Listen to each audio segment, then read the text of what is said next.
While you're still installing, let's move on to the actual use case of the charge station we built. We built a charge station fully running on IOTA.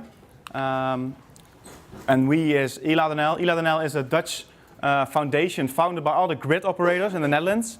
And we focus on the electric mobility. So we started in 2009 with the question, what if electric cars hit the streets? What does happen to our grid, through our power grid? Because if they need the energy to drive for mobility, then you get a lot of demand on the grid. So there was a kind of chicken egg problem. If you don't have charge stations, you don't have cars, and the other way around. So what we did back then is we installed like 3,000 charge stations in the Netherlands to assess the impact of all these electric cars on our grid. Once we did that, we thought, okay, now we have this install base, now we can actually do the research. So we can see what the profile of a car charging is. So do they charge during the night, when they go to work, or if they go get home, stuff like that. So now we mainly focus on smart charging. So charging your car in a way that you don't actually overload the grid, because when everybody comes home in the evening and they plug in their car, what you usually see is that you get a huge peak demand in the evening already from houses, and then if you add these electric cars, then you get another huge demand of energy in the grid. So that's why we research smart charging. You're actually decharging them at night. That could be one of the things to decharge to vehicle to grid, so give energy back to the grid at some times. But I think that usually will happen in the morning or during the evening peak when there's a huge demand for energy. And in the night they can charge via wind energy or something like that. So at ILADNL we don't only talk, actually we build stuff, get shit done. That's actually what we say. We build stuff. So that's also what we did with the charge station. We had a lot of questions about the charge station, because right now you have this charging card and you pay with the charging card. And you buy that from a service provider, which means you probably pay a fee. And you don't really see if you charge what the prices are. You don't tell it how much energy you need. And also security is one of the issues right now in the charging infrastructure. So we thought, let's look at the distributed ledger technology. And we looked at Bitcoin, for example, Ethereum.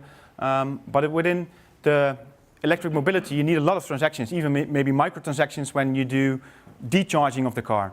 So we wanted to have a scalable solution. Zero margin and sustainability is also one of the major factors in e-mobility, because you don't want to burn energy for nothing. For example, with the Bitcoin now, in one transaction takes like 244 kilowatt hours to do. Well, you can charge your car multiple times with that and drive a lot of kilometers. So that's not something we wanted to do. That's why we looked at IOTA, of course. So we built this charge station. It's just in a wooden box. It's a development box, so we can access everything. Klaas built it. He's in the back. Klaas? Yes. He built it for us. And then we started looking at how can we, what do we need and how can we build a station fully running on IOTA? Because that was one of the major goals of the project. Because we don't want any back office anymore. We don't want any protocol. We just want it to run fully on IOTA for payments. For communication with the customer, for storing the energy consumption on the Tangle, like your smart meter at home now every 15 minutes sends the data. We wanted to have that in the Tangle. So that's how we started the project. So we needed a contactor, which just is a relay for the power to the socket. We need a kilowatt hour meter, which is usually also present in a charge station. A smart EVZ, because you need to communicate with the car. That's why you need that device. And for development purposes, we chose an Intel NUC, which is very powerful. But we can also use a Raspberry Pi, for example, because that's powerful enough to do these kind of things, and it's very cheap. But for development, we wanted to have a fast device, so it actually goes fast and we know what's happening. And when we started, we didn't know what we needed to do. If we need, for example, to do the proof of work on the device itself, or we can outsource the proof of work to the nodes. And obviously, you need the socket, which you can see right here. And this mimics actually a car. So the charge station now thinks that a car is connected to it. And we will show later on how that works. So what does a charge station do? We had to build something to fully work like a charge station. And Lucas is the developer who built it. we had to come up with the same process as a charge station does. So we had to initialize, but we of course needed to do more. We had to initialize the connection with the full node. Like you do with a wallet, you choose a host, then you connect to it. That's what we needed to do too. So we needed a host to connect to. Then we need to establish all the connections to the different devices within the charge station. And we set up a 15-minute process to push all the kilowatt hours consumed to the tangle. So you can actually have, like with the odometer, see in history if the energy consumption is some kind of logical, so nobody actually fraud with it, or you can actually see that it went up. And of course we had to initialize also the wallet. So the charge station itself holds a wallet which it initialized, so it opens it, it asks the nodes, give all of my addresses who has a balance, and then starts fetching an address to receive new funds.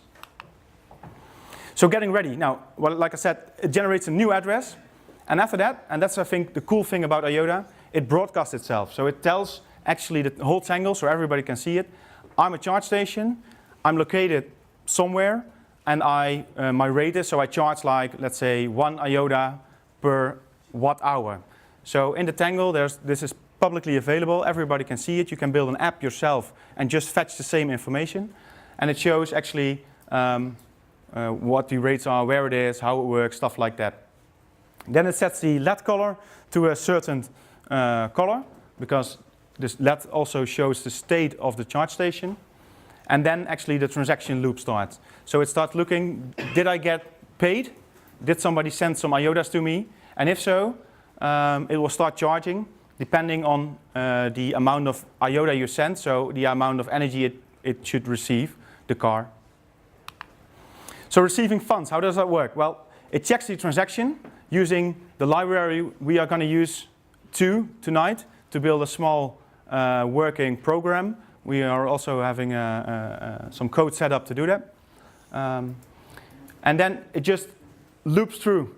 If it receives a transaction, it got a transaction from a user. And within that bundle, you can actually see the address of that user. So it scans the bundle, it looks at the addresses, and it uses that address to also communicate with the user. Because with an IOTA, you can not only send value, but you can also send data. And I think that's the cool thing of IOTA. You can send data via IOTA using a zero-value transaction, and which you don't pay any fee for, and actually you help the network because you confirm 2 previous transactions. So starting off the charging, and I'm telling you this because later on we're going to do it and you don't see all of the steps I'm telling you right now.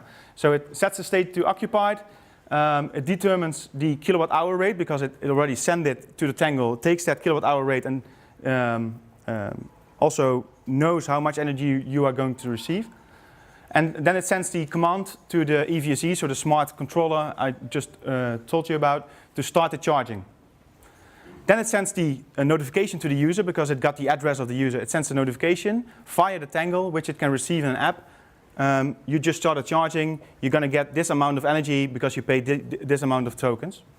And then it will start the kilowatt hour loop to check if your tokens are depleted and you used your amount of energy you paid for. So during the charging session, it looks for this kilowatt hour level, and if you already have depleted your amount of tokens, compare what it paid for. And if you, for example, paid for 10 kilowatt hours and you stop the charging at 5, so you disconnect the cable, the charge station will give back the tokens you paid too much as a transaction because it already knew your address. So we thought we want to have something to pay the charge station, and we obviously started with the IOTA wallet. But the IOTA wallet doesn't allow for message transactions right now because you can't show if it contains a message, it doesn't show it. So we built our own wallet to be able to showcase this demonstration. And we also use the seed, so you have to log in to that wallet with your personal seed as a customer if you want to pay the charge station. So of course this seed is not real, but yeah, you get the point. Then you can search for the charge station in the tangle. Because, like I said before, the charge station sends a broadcast to the tangle, so it shows itself on the tangle. and it has some specific ID, and you can search for that ID. For example, you can put here the ID or a QR code of that charge station, and you can actually look it up into the Tangle. And so if you put it in the wallet, you ask for the Tangle, give me all the information about this charge station, and it looks for the broadcast address, so the latest kilowatt-hour rate, where it is, stuff like that. So as you can see, it was located in Arnhem. This is the rate. It's not occupied, so it also shows the state. And it also gives the address to receive funds on. So if you want to start charging, you use that address to send the tokens to start the charging session. Of course, we didn't want to hustle to copy and paste the address, so we just built it into the same wallet. You can put in your amount of tokens. So this is 100 IOTA, which gives you 0.1 kilowatt hours, which is just 100 watt hours of energy. Then you click send now, and then it sends the tokens towards the charge station. If the charge station receives these tokens and it gets confirmed, it will actually start charging. Like I said before, it will look at the kilowatt hours, and if you reach the point where you paid for, it will again stop automatically charging. So you get exactly as much as you pay for. But the user, and that's the cool thing, if you use a RFID card, you don't get real-time updates. But with this app, you actually receive real-time updates during your charging session. So you pay for the energy, you get a start message. So we started charging with this amount of energy. And during the session, you also get updates of how much energy you're still going to get during the charging session. And if it ends, it will show you that the charging ended, either because your tokens you run out of tokens, or you disconnected the car. And if you disconnected the car, you will get the tokens back. It also holds, and everything is stored in the Tangle, and keep that in mind. It also stores a list of transactions you've done, so you can keep a whole record of all the transactions you've done with the charge station at different charge stations, and it real-time fetches that out of the Tangle. So that's the proof of concept we built, and I think it's cool now to really show that it actually works and that it starts charging. And because we don't have a car in here, we use a heater, because this also consumes energy. Maybe not a good idea right now with so much people in here, but yeah, we need a heater to use actually the energy. So yeah, let's do the demo. So this is the app you saw in the PowerPoint. This is actually working, so it's now online. You fill in your seed, and you're actually already directly logged in. On top, you see the amount of IOTA you have in this wallet. So like you would see in the normal wallet, you would also see your balance. This also holds a balance. So then you go to the search for the charge station. You click search. You can do it again. And now it fetches. That number, the ELADA, that's on the charge station or something? Yeah, that could be on the charge station. Probably in the future you want something like a QR code and you can scan. But that's just the ID of the charge station. So if you have another charge station, you can call it ELAD AB or something. Yeah. And if you fill it in, it directly looks into the Tangle for the latest broadcast message, fetches that, and shows the information it holds. So this one is now located in Amsterdam, actually right here. So that's what we did. And it shows the rate. So now we can, for example, send, let's send 100.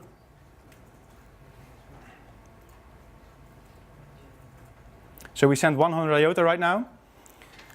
And what we do is we move the proof of work of this wallet to the node.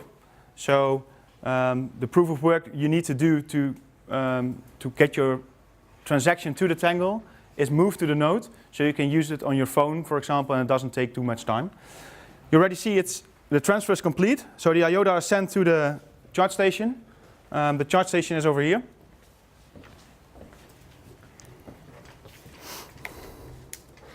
I put it on, so I connected now the car. Not for the lights, but oh, yeah, it's on. So now you have to wait for the Tangle to send around the transaction.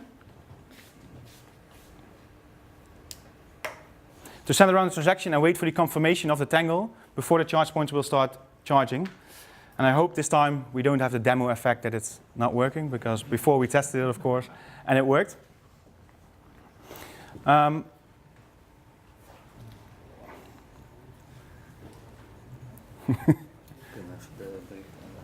Yeah. How long do you expect it to take? Yeah, it depends on the network. If you have more transactions, it gets confirmed faster. Usually it's within 10 seconds. So this probably takes too long. Are you waiting for confirmations on this transaction? Yes, we're waiting for confirmation. The charge point sees the transaction and waits for the confirmation to actually start charging. So that could be the reason it takes a while. So now it's connected, it's got confirmed. Now I push the button so I actually start charging, because usually the car tells the charge station it's ready to receive the energy. And now it actually starts charging, so you can see the red light.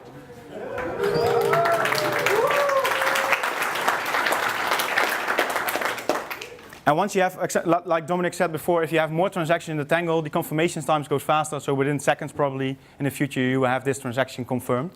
And now it just uses the 100 IOTA tokens, which represent 100 watt hours as energy.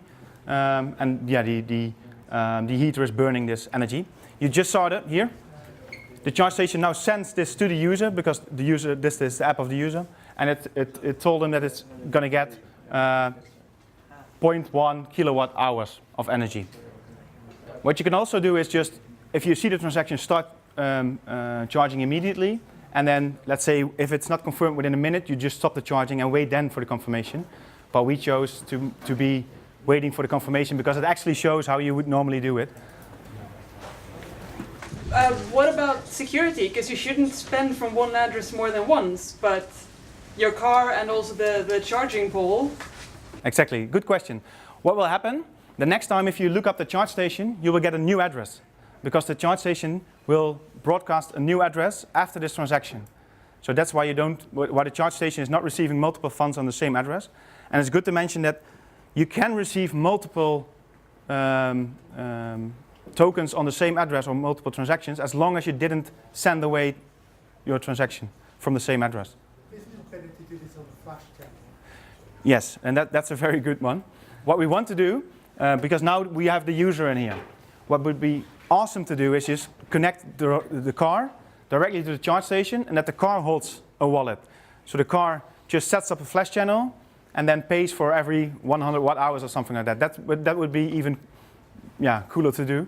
And I think probably that might be the next stage we will build. So the car actually holds its own wallet and automatically pays, because the car also knows exactly how much energy it needs. So it can pay exactly the same amount of energy it wants to have. So it's still charging. The heater is heating up the room.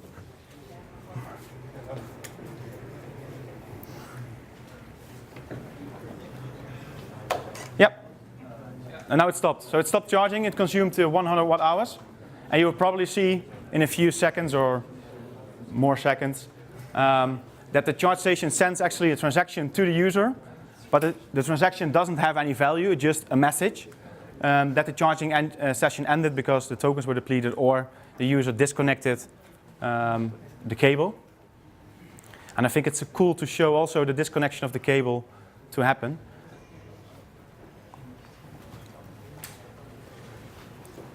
Any questions in between? As I understand it, only the charging station and the car know each other only by the addresses they Yes. exchange. Mm-hmm. So this is almost anonymous. Yeah. The question was if Transactions are anonymous or almost anonymous, because they only know each other's transaction ID. Yeah, exactly. And it's only used once. Yeah, it's more privacy friendly to do it this way, because you don't have the same ID like you have with the card over and over again. Mm-hmm. But with the transactions right now, you could still figure out who it was. That's what Dominique told before. You have the private transactions being developed, so you can actually send transactions, but then you don't know anymore. You can't trace it back into the system anymore who it was. But this is more privacy friendly. So there's also another username ID, something like that. No. It's just an address, but you in the history you once received the tokens from somebody, and if you trace back the whole route, you could maybe find who you are. But you only see if you look in the history. You don't know it. See these one-time Yes. Yes. transaction IDs, so you need to know who was using Yes. this transaction ID at that moment. Yes, exactly. So that's more privacy friendly. That's Maybe you missed it, but it's also it just sent now that the transaction ended, and this is the history of the transactions we did. We did one test this afternoon and another one this evening. I think it's good to now show that you can do a transaction, and then I will stop the transaction, so the charge station will give the IOTA back to the user. So we search the station again. Yeah, you don't see it, but this is another address, so it won't receive the same amount of tokens or tokens at the same address again. Yeah, let's send just 200 or something like that, because we're going to stop it anyway. So now we're sending again. Means the proof of work is done at the node, not at the user's device, because that takes too much time and goes faster right now. Do you pay a node to do the proof of work for you? What we did is we host our own nodes, but it might be in the future that you, for example, pay a small fee to do that proof of work. That could be the case. Depends if you even need proof of work, but yeah, that's another question. So now the transaction was sent to the charge station, so it will probably start charging again. And pay attention to the balance that you see here. So once the transaction is confirmed, the balance is limited. Laat maar gewoon aanstaan dat hij meteen start. I have a question. Yes. All this history is also saved on the Tangle? Yes. Nothing is saved on the phone? Nothing is saved on the phone. Everything you do, you just fetch in real time from the Tangle.